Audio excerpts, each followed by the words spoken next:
Ja ma julgeks seda teha, sest et minu meelest erahes kommentaarides on ka mitmes kohas esile toodud selliseid reegleid, mida võib-olla tasuks kaaluda kehtetuks tunnistamist. Et me oleme ise ju teekasega teinud terve analüüsi, kus me oleme ligi 60 ettepanekut teinud, mida riigihangete seaduses võiks muuta ja eeskätt need ettepanekud puudutavad millegi kärpimist.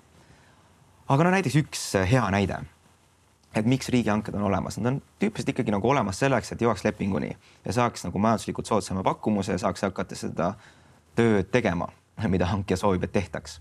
Aga mingisugused kõrvaleesmärgid hiilivad riigihangetesse juurde. Üks selline hea näide, ta ei ole kindlasti väga suur töökoormus, aga selline hea näide selle kohta, et mida hankija aeg-ajalt ka peab tegema, on näiteks olukorras, kus ehitustööde lepingus ei maksa peatöövõtja oma alltöövõtjale, siis alltöövõtja võib esitada hankijale taotluse, et palun peatage maksete tegemine peatöövõtjale, sest et ta on mulle võlgu.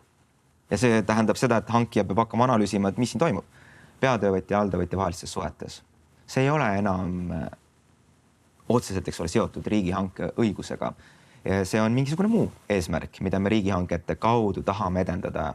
Ja konkreetselt siis see, et peatöövõtjad ei kasutaks ära alltöövõtjaid. Kas riigihanked on õige foorum, kus sellist vaidlust pidada? Minu arvates mitte. Ehk võib-olla selline maksete peatamine peatöövõtjale on regulatsioon, mida ei ole vaja.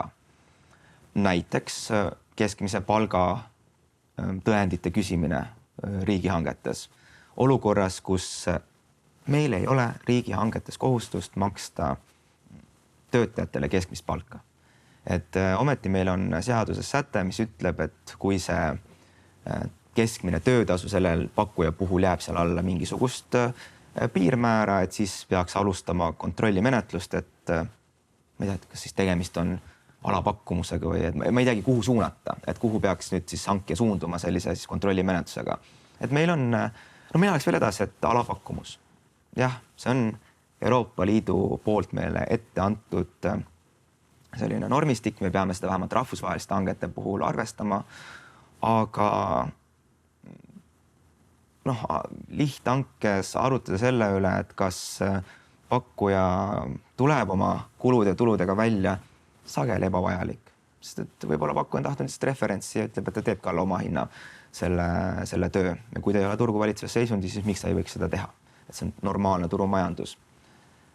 Kui niimoodi, et mida ma soovitan lugejal vaadata, et need paragrafid, mis tunduvad väga ebaloogilised või väga imelikud, et siis kommenteeritud välja ongi just selle jaoks, et see avab seda tähendust ja sealt aeg-ajalt on tehtud ka põhjendatud kriitikat nende normide nagu toimimise ja mõistlikkuse üle.